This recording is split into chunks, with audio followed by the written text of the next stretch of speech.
কক্সবাজারে আলোচিত খুলনার সাবেক ওয়ার্ড কাউন্সিলর গোলাম রাব্বানী টিপুর হত্যায় জড়িত আরও 3 জনকে গ্রেফতার করেছে পুলিশ।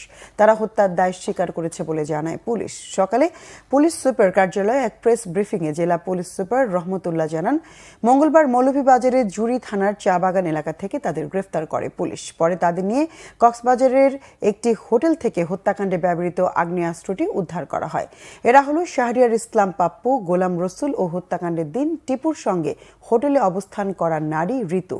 পুলিশ সুপার আরও জানান, আধিপত্য বিস্তার ও পূর্ব শত্রুতার জেরেই খুন হন খুলনার 4 নম্বর ওয়ার্ডের সাবেক কাউন্সিলর গোলাম রাব্বানী টিপু। গ্রেফতার শাহরিয়ার ইসলাম পাপ্পু কাউন্সিলর টিপুকে নিজেই গুলি করে হত্যা করে। পাপ্পু হুজি শহীদুল ইসলামের ভাতিজা। 10 বছর পর চাচা হত্যার প্রতিশোধ নিতে ভাতিজা পাপ্পু টিপুকে হত্যা করে। গত 9 জানুয়ারি রাতে কক্সবাজার সমুদ্র সৈকতে গোলাম রাব্বানী টিপুকে গুলি করে হত্যা করে দুর্বৃত্তরা।